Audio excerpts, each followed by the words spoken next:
All right. Again, good evening. My name is Summer Rothrock, serve as the parent and family liaison. I use she, her pronouns, and I am so excited to welcome you to the first of our summer webinar series, focused and really providing content for our incoming and new Pitt parents and families and support systems. If you're a returning Pitt parent or family member or support system, this webinar will still have a ton of great information for you, as well as all of our other webinars. But the topics for our summer webinar series are really focused on those new and incoming families. And we hope that a lot of you will be able to join us. I will put the website so you can see all of our summer webinar series and register for all of the ones that you'd like to. If you're not able to catch some of them, there are lots of different days and times. We record every webinar and post it to the Student Affairs YouTube channel, which I'll also put in the chat in just a moment when I turn it over to our presenters. But I am so excited. Our first topic is Beyond the GPA, supporting your students' holistic Pitt journey. We have two wonderful presenters from the Division of Student Affairs, Devon Vincent Bryant, Director of Involvement and Student Unions, and Lennon Miller, Student Unions Operations and Training Manager. And so I'll let them introduce themselves, and I'll turn it over for what is sure to be an information-packed webinar. The chat and Q&A are both open. You can feel free to use those.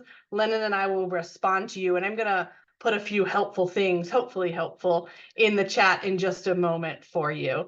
Devon, the virtual stage is yours. Thank you, Summer. I appreciate that. And welcome, everyone. It's a pleasure to share virtual space with you. In a little bit, I'll tell you about myself. But it's really exciting to have our 60 of folks joining us, which could be in very different modalities, right? So some may be prepping dinner, still picking up kids. If you are in the car, hands at 10 and 2, please, safety first. But I'm excited to be one of your first presenters this summer, and I do encourage you to sign in and join others. My colleagues have a wealth of information to share. We are as driven to prepare you for your students' return and or arrival to campus as we are them directly. They won't meet me until one of their mass gathering sessions known around as Safety and Wellness at Pitt. I'll be addressing some of our critical safety resources, expectations, and policies with our students. And so you have a first sneak peek into who is Devon, what is the Department of Involvement in Student Unions, and what are some of the resources that this area offers. Who is Devon? There's some information on screen, but generally I'll share that I serve as the Director of Involvement in Student Unions. I use the he series of pronouns, and my entire 15 plus years of professional work is grounded in higher education. Specifically, I came up through the ranks of residence life. I was all the letters, an RA or resident advisor, an RD, resident director, all the way through to the associate role. And what has grounded me in this work is this idea of no matter how large a space may be, how large an institution might be, all of our students need to know that they are valuable. And so making a big place feel small, connected, where our students are more than a number, is my personal mission. And you'll learn a little bit more about me as we move through this presentation, a few anecdotes, a few of my own life experiences, and a few of the things that I have shared with parents, families, and support systems as I have moved through the years. I also want to yield to my co-presenter and colleague, Lennon. Hi, everyone. My name's Lennon. I am the Student Union Operations and Training Coordinator.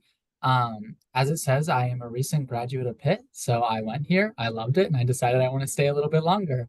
I was a former student who actually worked for the ISU, specifically the student unions.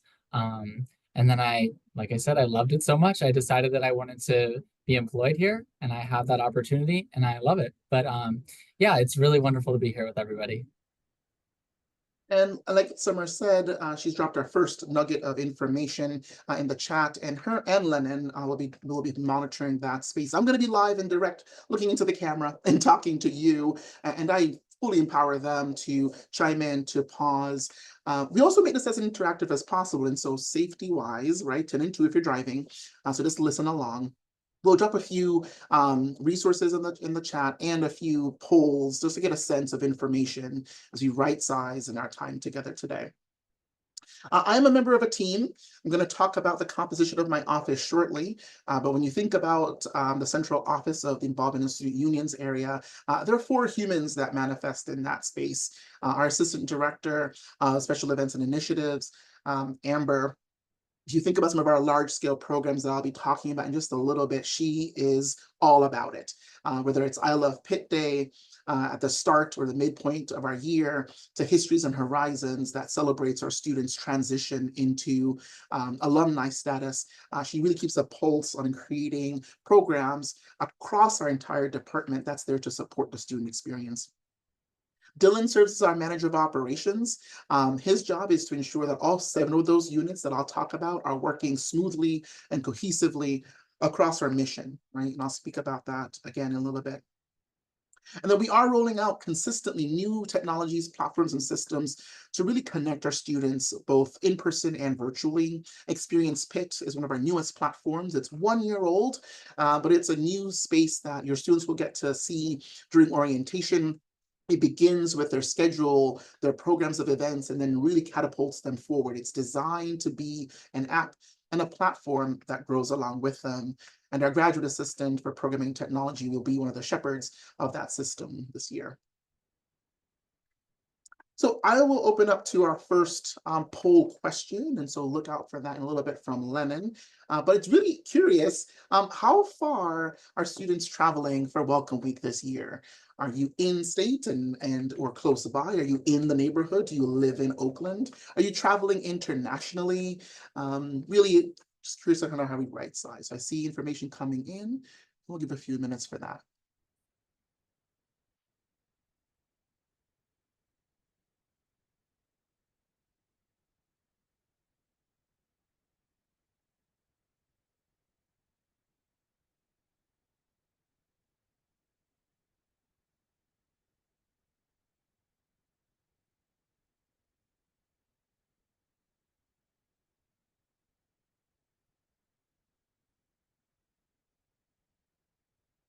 We do love a good poll, Summer. It's so insightful. It's be data driven. So it looks like about 71% of us have, 73% of us have participated. And so far, Lennon, what's that number looking like? It looks like a big chunk of it is the 200 to 500 miles, about half of everybody. I do see that 4% of folks are joining us or will be traveling internationally. So kudos and thank you. There may be some layers of additional effort there needed, but wherever you're traveling from, we do have a smooth transition plan ready for you, for those who are living on campus to those who will be commuting. So thank you for sharing that and for trying out our poll. Appreciate it. I'm going to end that poll and move us forward.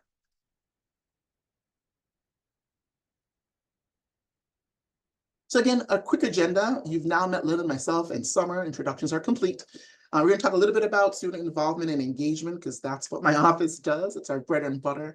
And then we're going to focus on really what your roles and how you may show up in that support role for your students as well. I want to start from a mission-driven place, the mission of student affairs. That is the division for which my department is housed, is to foster inclusive excellence for student success by cultivating belonging, engagement, well-being, and learning. But that's the first time you're seeing this bit of language. I'm not asking you to memorize it. You will have access to this webinar post the now, but I really want you to know that this short mission statement is big iterative effort, shepherded by our Vice Provost, Dr. Carla Panzella. We spent a lot of time thinking about what are the best avenues and ways in which student affairs can be of support and service to our students. And that strong sense of belonging, ensuring that they're connecting, that their wellness, both health, well-being, physical, spiritual for some, are factors that are centered. And of course, we are an institution of higher education, so both in and outside the classroom, learning will be centered. ISU picks up that mission with our mission of our own, which is to magnify a sense of mattering through a few different avenues. That's place, really the physicality of place. So it's our unions, our gathering spaces, our residence halls, through space, That's my favorite. 'Cause it's abstract. It's how our students choose to gather, ideally around shared purpose or common mission. We see it a lot through our clubs and organizations, and that's why we have over 800 of them. Through activities, the things that we do, that could be large-scale events or small, intimate ones with just a few participants. And of course, each member of my staff and almost every member of Student Affairs serves in an advising, coaching capacity. We are here to extend the learning space for our students.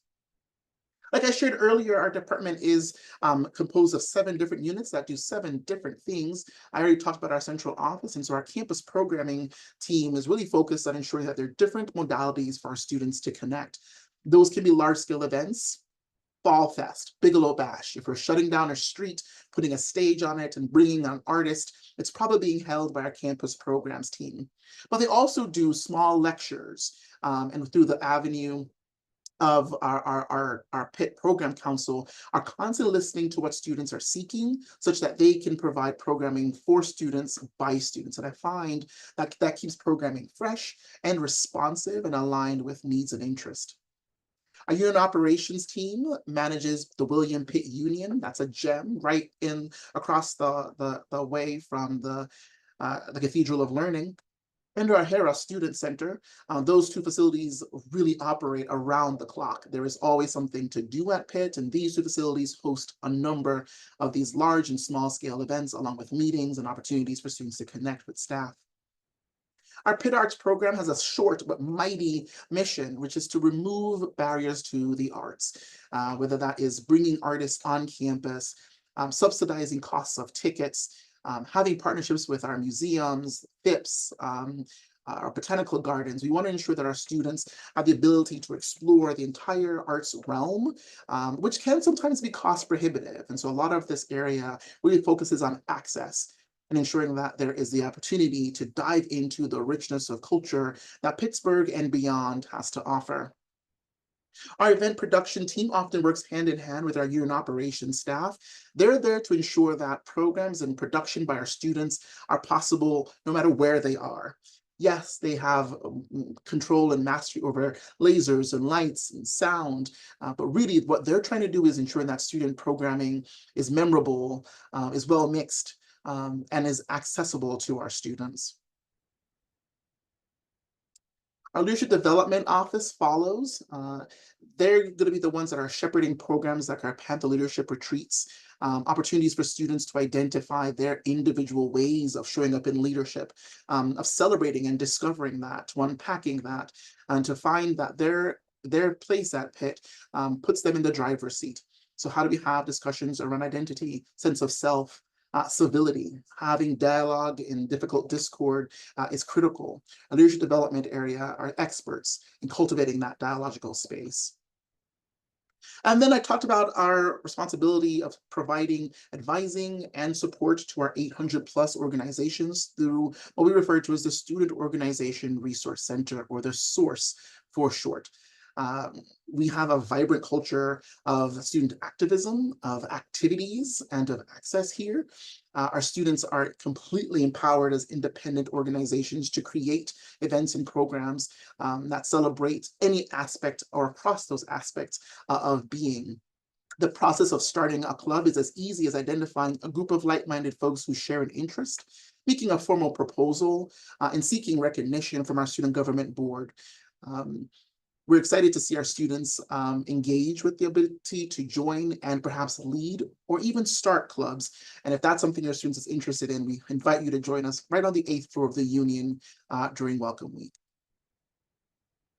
So there's a little bit of a visual of the humans I just spoke to. We are a department in growth.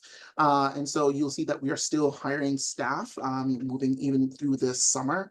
But our mission, wood knocked on, is to be fully prepped and ready go the start of Welcome Week. But these are some of the faces and the people, the positions and the roles that are going to be working in service to your students as it relates to finding their path and towards that mission of magnifying a sense of mattering. I talked about there's always something to be done at Pitt. So I've created a timeline of programs and realized that it was practically illegible. There were just so many things to be done, even hosted from one department. And so I'm highlighting just a few of those elements. We start right in August with programs like the Forge, the ability for students to recognize that they, from the beginning, have the opportunity to create, to come together, to meld, to develop ideas and programs of ways of welcome. Our arts program kicks in right after that. And we start to celebrate really the pride that our students have in joining this institution and adding their unique gifts and talents to that space. We'll welcome you back for homecoming, and we'll marry that with I Love Pitt Day. And that brings us right into the heart of the fall. I'm not going to go through the entire timeline. Again, you'll have this and more detailed information available to you. Our parent and family areas will provide you updates as to programs and events to mark on your calendar. But the idea here is no matter at what season, at what time of the year our students join us, there's always something to be done. We're a little quieter in the summer. We're getting ready to gear up those programs, but our campus programs office also keeps our programs buzzing even through the summer months. That's going to bring me to my next question for folks. I am curious, you saw both in my introduction, and I'll share Lennon as well, that we are first gen folks. And so I'm curious, folks joining us today, are any of you first generation in the higher ed realm?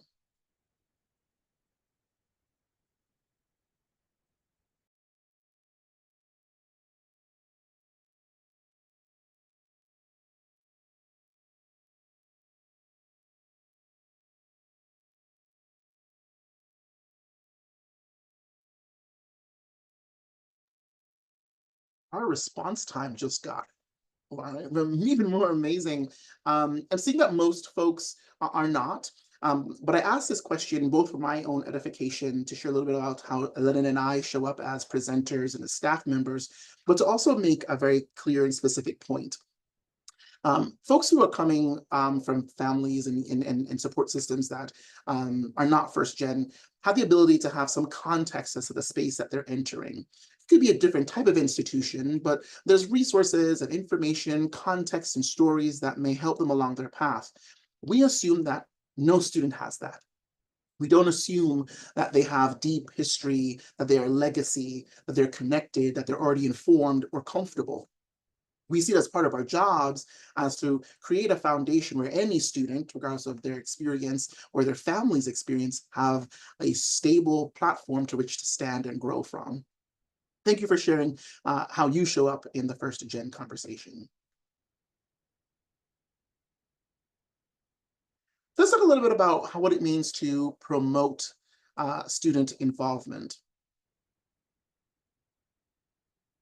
I'd like to start with this. There are about 168 hours in a week for our students. They're spending typically 3 to 5 of those hours in class spaces or in lab spaces. Across the course of a week, that's about 15 to 25 hours. And so that's leaving 143 to 143 hours, right? And I've asked this question before, what are our students doing with their time? And I've gotten some funny responses from parents and from support systems, whether that's video games or I don't know, or sleeping. All of those things might be true. But what I have found to be really specific, what I want to share with you is some of the ways in which our new or historically new and returning students have been spending their time. They're going to engage fully. That may be through formal student organizations, in roles of leadership. That could mean our student government board, our formal undergraduate representative group, again, through the club leadership framework. They'll attend campus events and exhibited by a short snippet of a programmatic timeline. There's going to be so much for them to do starting day one and moving onward. They're going to serve. My office actually sits right across from our Pitt Serves office, and that's not the only avenue to service, but service is built into the foundational aspect of the Division of Student Affairs.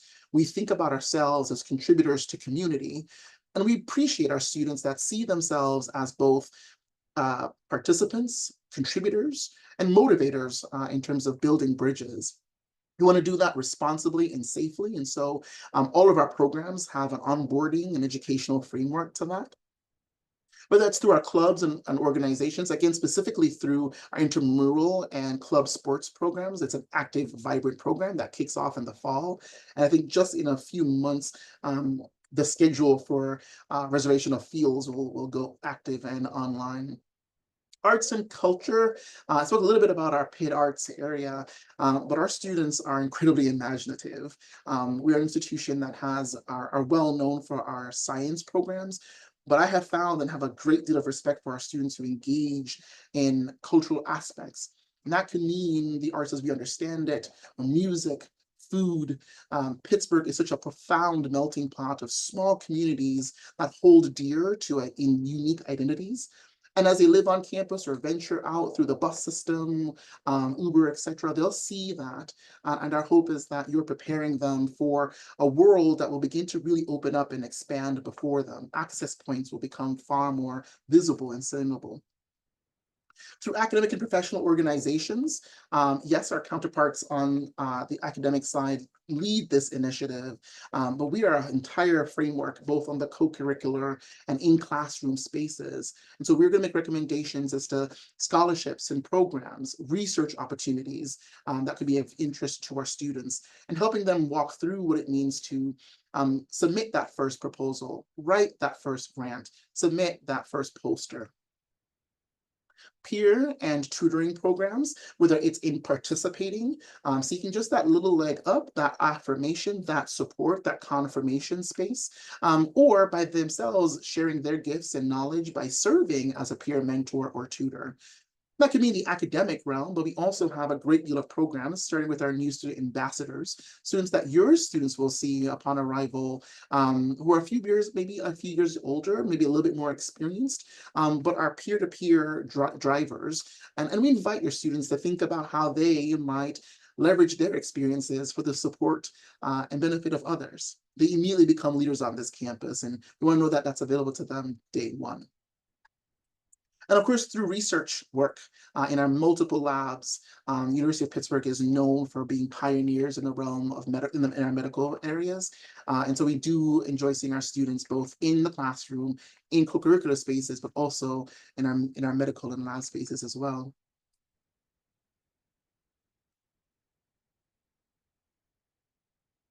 What are the benefits? We're putting these slides up as sounding boards, as residents. These aren't new concepts. We want our students, whether they're from here or not, and some of our students are traveling, as shared by your poll results earlier, to explore the world around them. We want them to be on time for class. We want them to attend those study groups. We also want them to get to know this city that has so much to offer. We want them to do that safely and with respect for the community and with mindfulness of their safety, to know that that's something that we take very seriously here. We spend a lot of our time, particularly in those formative first few days, talking about how to navigate community, whether on their residence hall, on their floors, within the campus grounds, and beyond. We want them to expand their network. Many of our students are coming here perhaps knowing a person or two, some knowing no one, but our mission is to create different venues and opportunities for students to connect, whether that's on an academic level, a social element, an interest that they may enjoy. The photo here is actually a fireside chat led by our then associate vice provost, now vice provost of student affairs, where students had a chance to really engage in dialogue with our dean of students and their entire staff to ask questions about feedback that they have and insight that they'd like to gain from our chief student affairs staff. And so everyone from the vice provost down all through to our student staff are all here working in concert for the support of your students to find where they belong, right? I talked about space being so abstract, but so profoundly important. We want our students to know that however they show up, identity, interest, academic pursuits, there's a place for them here at Pitt. And I've probably said that 3 or 4 times in this presentation, but it's just a profound truth that has through lines through this conversation and in the work that they'll be doing upon arrival. That doesn't always happen immediately, right? And so it may not be day one. It may not be in the first floor meeting.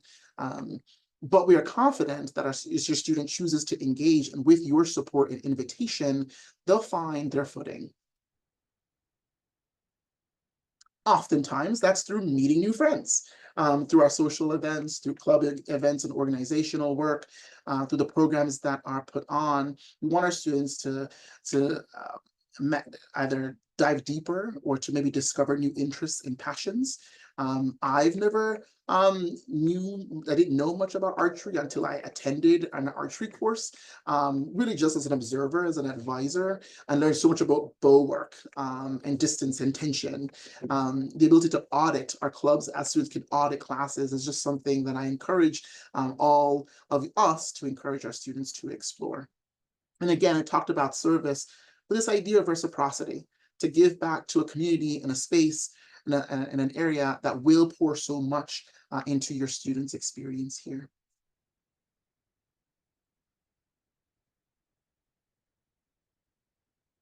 We encourage leadership, but we do so with temperance with measured temperance. Some folks get to campus and sign up for all the clubs. Not truly sustainable. There are 800 of them, right? So we're encouraging folks to explore the clubs and organizations that are on campus, but there is no need to see it all and do it all week one. Our clubs and organizations are going to be here, and you'll have chances through the course of the year to connect. Welcome Week is one of those opportunities. But again, through the source, through the Experience Pitt app, through different events that occur in our student centers and beyond, there's always opportunities to step up, to walk through, to attend, and perhaps to choose to lead these programs. Leadership development is the next space I'd talk about as a critical opportunity for student development. And that can happen completely informally, right?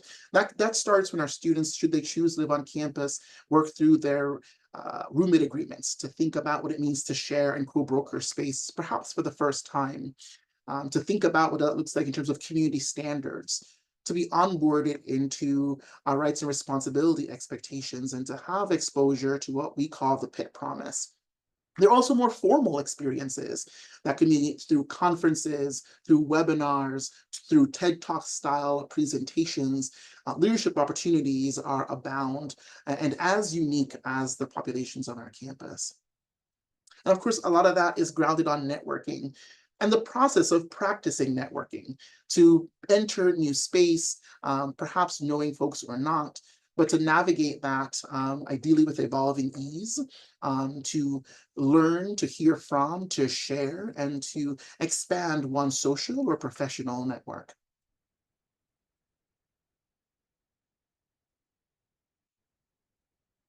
So we've named some pretty critical, at least 3 critical outcomes as an office, and really what our work as practitioners drive towards. First is, again, we are a school.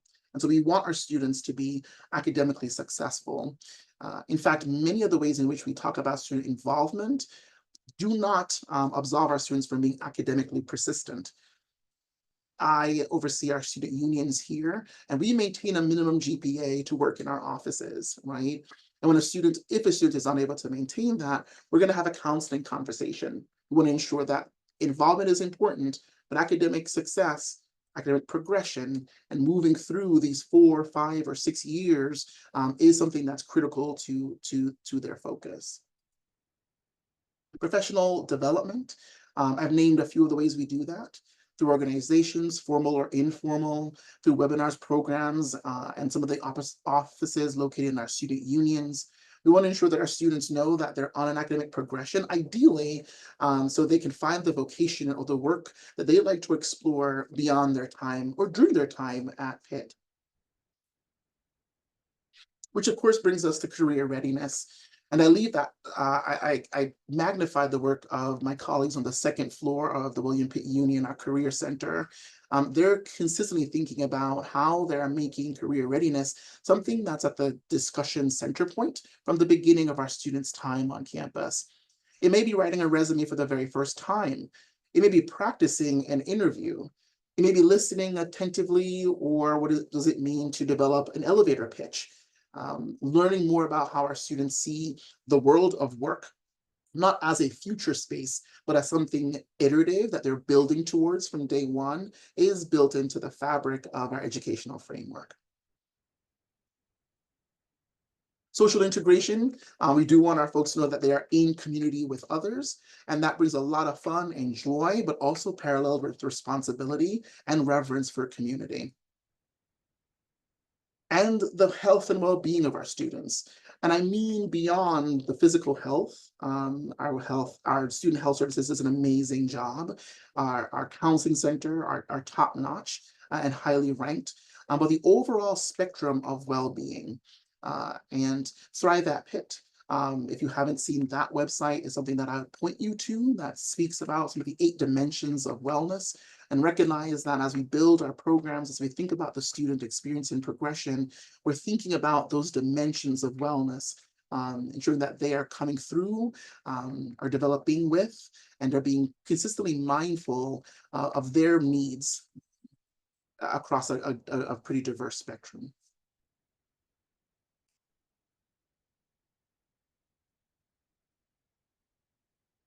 I've talked about some of the live, thank you, Summer. I've talked about some of the live and in-person programs, but I also want to recognize that we're in 2024, beginning academic year 2024-2025.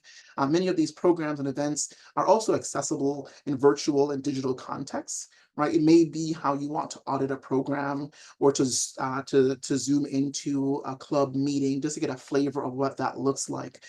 For some, it's about access. Whether they're off campus or maybe the program is at a distance. We want our students to know that, yes, we encourage in-person connections, but for whether that is points of access, points of readiness, or points of comfort, the online space is also one in which we pour attention and resource into as well. I'd encourage all students at some point to consider finding a job on campus. There are hundreds of them. In just our department, we employ over 100 students. You heard in his introduction, Lennon shared that he started with us as a student staff member, progressed to a student manager, and is now serving as a member of our professional team. Recruitment, retention, growth, expanding challenge, while providing support is critical.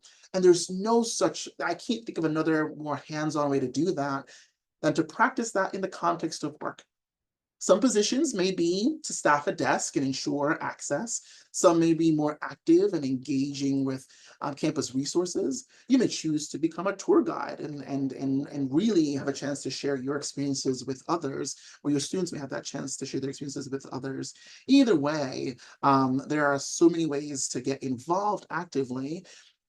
But nothing really beats like having a little bit of change in the pocket too, right? To begin that process of self-budgeting, of making decisions around how you want to perhaps make a living while balancing that off of your academic experiences as well.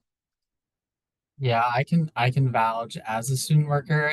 I never had learned so much. I had been working in high school, but I came here, I got a job.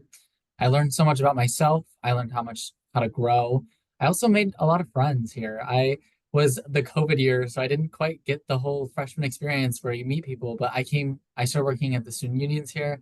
I met a lot of people. I'm still friends with them today, and it has really developed me as a person and in my career. Thanks for sharing that, Lennon. I appreciate that. And then academic research and opportunities to provide hands-on applications to what's being learned in the classroom. These 3 areas of focus: how students show up in person, online, and in digital spaces, the ability to try those skills and talents in the lab spaces, in co-curricular spaces, in the classrooms, and in the world of work, are elements that I would ask you to start to present as opportunities for connection to your students and as their support systems. So that brings me into that. What is the ask? What are the tips? What are the recommendations? What have we seen as elements that we want to center in our time with you today? The first is emotional support. And I think each of these topics, ideas, is grounded in some conversation space that I've seen over the last 15 years of working alongside students. our students are entering what we refer to as emerging adulthood. They're breaking away and really excited to transition to space. And sometimes they may not share, but they still do look toward their support systems to be exactly that. Um, a whole new set of emotions may develop. In some ways, they're starting over potential social circles. That brings its own unique stressors, perhaps joy as well. Recognizing that that work of being an emotional support person continues into the collegiate space as well. Offering guidance and advice, but recognizing that that may change. Uh, they have a myriad of access to advisors, both academic and co-curricular. They may not ask about granular items anymore, but you're still there and remain a force in their lives to provide really what a centering on the big picture, or a sounding board for their idea, or really a cheerleader to encourage them to seek out that advice from the experts on our campus who are able to provide such specific and detailed resources. Financial assistance. I say this recognizing that students may be in an emerging space when it comes to managing independent finances. But I ask that you also consider pointing them to professionals on campus that can assist with that. Our financial wellness team, led by Joel Philiston, our Director of Financial Wellness, is an emerging program. We are 4 to 5 years into that program, and it has proven to be invaluable. It is an offshoot and a collaboration between Student Affairs and our Financial Aid Office. We recognize that students may have or leverage financial aid resources at the start of their journey, but that's an ongoing and iterative experience. And beyond tuition and other kind of named big picture elements, really just what does it mean to create a budget? What does it mean to explore balancing a checkbook in some ways? What does it mean to start to explore, build, heal, repair, credit? These are all sometimes things that are academically focused and may show up in the classroom, but know that those resources are here and our staff are completely ready to engage in that. Life skills, common sense, how my mother would phrase that, right? Like, we explore that, but there's no class on common sense, right? That still remains, I think, something that happens in relational spaces and spaces in which there is trust and confidence. And as a support system person, you already have that in spades. And so as your students talk through, particularly I give a talk on safety and wellness, right? You should know that's happening and that we focus time on this topic at the very top of the orientation experience. But some may have never traveled beyond or without their parents. And so what does that look like to plan for an evening out or to go down to the cultural district, to jump on the bus and tap? But how do you also orient yourself in perhaps a new space? So know that your students are having those exposure points, but they may need to bounce their ideas off of you as they think about what does it mean for them to plan personally for the freedom and the autonomy that they're navigating. And then I talked about safety and what we provide here, but ultimately and pivotally, I think our support systems serve as that safety net. There is nothing like the advice, the assurance, the listening ear, as we navigate maybe new academic spaces or new social spaces. And so I'd ask you to think about these 5 elements as ongoing calls to action as individuals who serve in a support capacity. I want to pause here and maybe activate or bring your attention to the chat with a question. You can answer with just a letter, A through E, and if there's an other, perhaps type that out a little bit. But I'm curious, and we'll spend just a few minutes giving you time to think about this. What is your biggest concern about supporting your students as they begin their first year of college?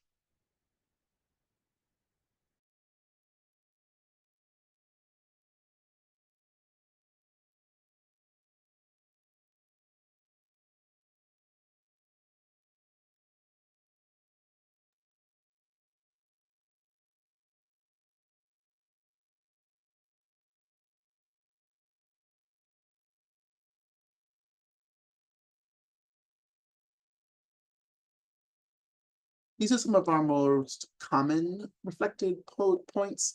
And perhaps I'm asking this question just to give you a moment of pause. Because the answer could mean all of these things, none of these things, and there are others. It's completely normal, natural, welcome to have a point of concern. I talked about how that dovetails with sense of safety and being a support system. If you haven't shared your concern with your student, I'd encourage that. Allow them to know that you are trusting and giving them a bandwidth to move into space, to explore what is possible for them.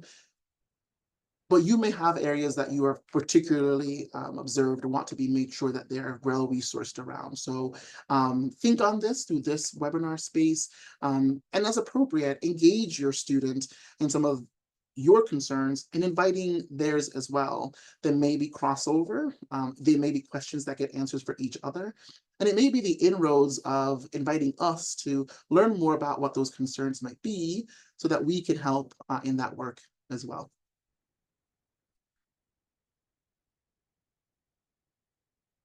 I encourage independence for our students. We view them as emerging adults. Our FERPA, HIPAA systems recognize them as such. That doesn't mean that there's no place like home, right? There's always going to be that familial connection, that home space, that good food. I would live for my mother's cooking. The residence hall, dining halls, they're yummy, lots of choices, all you care to eat, love all of that. But know that those tetherance to what is familiar will always be important to our students. Set realistic expectations. I think the most common one that I see is around communication. Mom, I'm gonna call you every day. Sis, you know I'm gonna be texting you all the time. And then it may not happen. There might be confusion or disappointment. I think it's healthy to just start to talk about, if we haven't already, what does that look like? Communication is perhaps an accessible baseline, but there are others, family norms that you may have. We help our students in terms of identifying religious spaces or places of worship. Do they plan to continue to explore their faith with your support or without?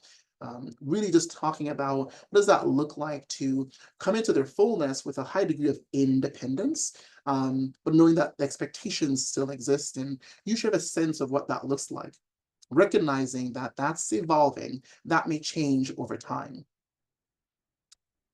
Communication guidelines, I just talked a little bit about that in my other point here, but really kind of setting that up, again, with an experiential or experimental framework to that. I was that kid who texted my mom every week, but then got really involved and often forgot, to her chagrin. So we have to reevaluate some of that in maybe a more structured or functional way.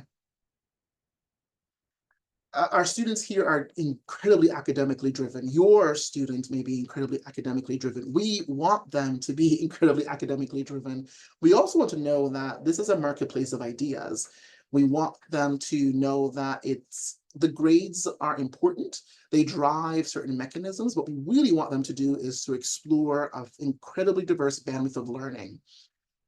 I'm a doctoral student here at Pitt, and it was a challenge in my first year when professors sat me down and said, Devon, you're doing a really good work. You're way too focused on the grade and not necessarily on your individual path of exploration. And to hear that as a student at a doctoral level was unsettling, right? I didn't have that practice in my undergraduate experience. So we're trying to empower our students to know that, yes, there are metrics of success. There are metrics that drive some of our programs. But ultimately, we want them to know that we are excited about their learning. They're individualized, they're unique, and any way that they show up in that space is welcomed. Encourage campus involvement. It's the entire backdrop of this entire talk. I want you to know that our staff, our team are here for that we spend a lot of time considering and developing programs that show up for different modalities of students, whether that's a physical element, whether that is where those programs occur, whether that's when those programs happen, morning, evening, late night. We are working to create vibrant programmatic opportunities, both formal and informal, and we invite you to encourage your students to explore some of those, maybe more than once, to find the right fit. You talked about financial expectations there, and in guiding our students towards our Thrive.Pitt, our financial wellness team, and the importance of emotional well-being. Students sometimes have a hard time sharing a point of struggle, whether they are having their first academic challenge, their first B, not an A, their first time re-engaging and building a friend network. These are all natural and normal. And we encourage you to normalize these realities for our students as well, while listening attentively and helping to refer them to local, and when I say local, that could be their RA, their RD on campus, our counseling center, our wellness team. We work very hard to be visible and accessible to our students, but having your help in identifying and underscoring those resources is critical. And of course, respecting privacy. Um, uh, I'll metaphysically out a parent experience. We launched a questionnaire to our students, and in the feedback, the survey respondent kind of talked about, I love this survey. I can't wait for my student to do the things that I checked off for them. Appreciate that. The survey was student facing, and so perhaps doing that with the student, but not for them, right? Parents have asked, well, I need the password to my student's email. I always have had that. I'll highlight again, HIPAA, FERPA, those emerging adulthood elements. Transparently, we're not going to provide that without really their permission and their support. And that's not to box out our parents by any means, but we do want to know and underscore for our students that they have a high degree of agency, that they have your trust, that we respect those boundaries, and we'd ask you to mirror and magnify those realities as well. That goes for us. No staff on this campus accesses student information that is not critical to our work without student permission. And then prepare for change. These 4, 5, 6+ years will go by faster than you think, and there may be a lot of change over that period of time. Some of that could be physical. They may physically grow. Some of that may be style and temperament or music and experience. That may be what they chose to pursue, and that may shift. Again, that's all natural and normal in a learning environment where new information is being shared, where challenge and support is the constant tension. That's where I think innovation exists. But if a student, I've had experience with it, my student always wanted to be a doctor. And then he wants to explore English. He's now shifting to graphic design. What's wrong? I don't know if anything's wrong. I think they're experimenting, considering, trying different things on to find the right fit. And that is ultimately what the team of student affairs staff does across all of our departments, is prepare for change, to make space safe and accessible, to encourage exploration and experimentation. And then seeking resources, that may be new. We are a new institution to folks. We have a vibrant and I think a well laid out website, but encouraging our students to explore, to ask, to find a point of contact. That may not be online, maybe walking into any student affairs office and sharing a need. We are well versed and cross-trained to provide reference points and information to our students, but allowing them to not necessarily ask you for the answers, but to ask you what is the starting point to seek answers to the questions, the issue, the concern that they'd like to unpack. And then I think as we move into closure, I'm going to start to share a few resources here. I am again curious, why is your student choosing to attend Pitt?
I think I see the poll slowing down a bit. And so, Lennon, what are some of those top selected items? Sure. It looks like our top three. Our top is specific programs or majors offered. Academic reputation is really big. Campus culture and student life is another big one. And looks like campus facilities and resources also pretty big. Yeah. Were there any options that weren't checked? Um, no, it looks like everybody was interested in at least one thing on the list. Excellent. And this isn't an exhaustive list at all. In fact, I'm pretty sure that Zoom limited my options. But there are so many ways which our students show up and in their interest. I can't underscore enough that we are an institution of high academic rigor. And so I'm happy to see that your students, or you believe your students, are interested in Pitt for this reason. I'd be curious to know how many folks kind of did this after consultation with their students or in past discussion, or you just know that answer so very well. Either way, I encourage you to reflect on that immediate point I made around there's a starting point, and there may be the starting point for your student on this list, and that might change and evolve due to exposure. But the point being, there's something here for our students. We appreciate the trust you give to us to provide a myriad of opportunities for them. And we want to prepare you for the evolution of experience that they will have. Devon, before we jump to resources, we have a question. Oh, And since your background is in res life, I figured this one's good for you. okay. What's an RA and what's an RD? Sure, it's a great question. So in our residence halls, and there are about 12 of them across our campus, we have both paraprofessionals, so student and peer-to-peer staff, and professional staff. Typically, we have about an RA for every floor or a resident assistant, resident advisor for every 40 or so students. They're typically upperclassmen returning who are provided with specialized training, whether that's in conflict resolution, crisis response, baseline counseling towards referral, but they're a peer with whom a student is encouraged to build rapport and is easily accessible as they're on their floor. Our Ds, or resident directors, are professional staff, most of whom hold a master's degree in higher education, in mental health counseling, or social work. They're there to add that next level of expertise. There's typically one per building, and their offices are often located on the main level. Your student, should they be living on campus, will meet both of these individuals really at day one during moving, absolutely during their first floor meeting, and again during their building-wide meetings. Thank you for the question, whoever asked that. Shifting into resources, I'm going to ask Lennon for some help here as well. We're going to drop some information into the chat. Some light reading if you're so interested. But these are four higher ed resources that I encourage parents and support systems to get to know. One is just around how students get involved. I've talked about some of the key pieces, but our institution does a lot of work to dive into, well, where are they spending their time, their focus? How does this map back to larger outcomes and deliverables? And I'd be curious to see how your student kind of visions themselves in an engagement framework. The next is around employment, right? And so we are constantly looking at, are we providing the exposure points, the networking abilities, the skills and competence to position our students to be marketable post their time in their undergraduate experience. And that doesn't mean that the undergraduate experience isn't something that we're consistently refining. Again, we talk about the world of work being accessible to them day one here at Pitt. But familiarizing yourself with the national standards that really employers are looking at. So you have that in the back of your mind and you can speak that language with your student is something we highly recommend.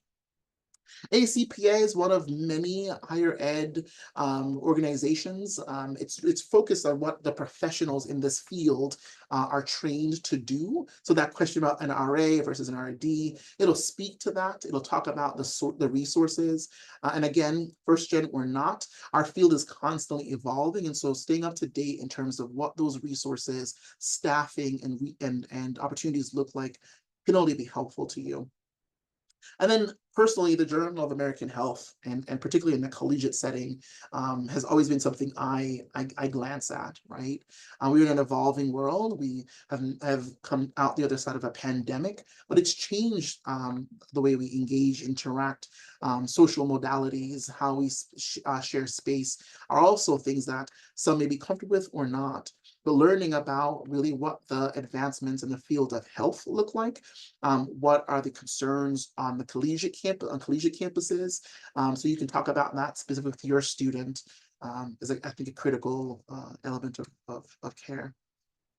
The last, and this isn't for you per se, but you're welcome to scan, is this Get Involved survey.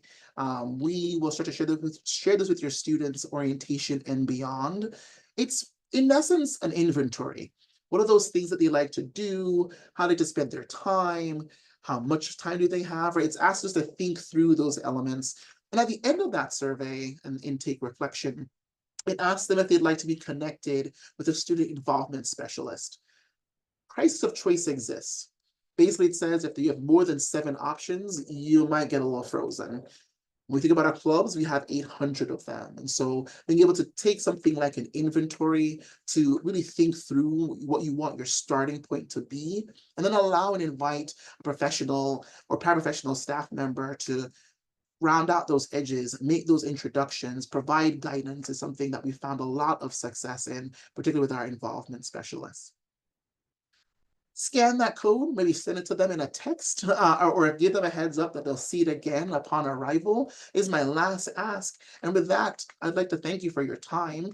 I want to definitely appreciate our host tonight, Summer, for inviting Lennon and I to spend a little bit of time with all of you, to give you a little bit about our office and what we do, to share some resources that are ideally helpful to you. And we'll leave the rest of the time open to any other questions that folks may have. Thank you all so much for being here tonight.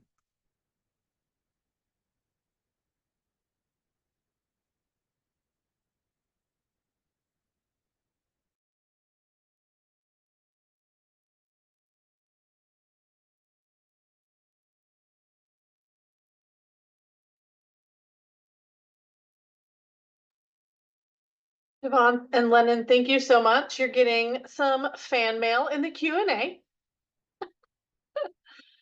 I'm going to go ahead and stop the recording. Want to remind you, if you have any follow-up questions, please email parents, that's plural, at pitt.edu, and I will source those to the correct person to get you that answer or resource. And this will be posted to Student Affairs YouTube channel to rewatch or to send to another new Pitt family. Share the resources, please. In just a few days, it'll be posted. But thank you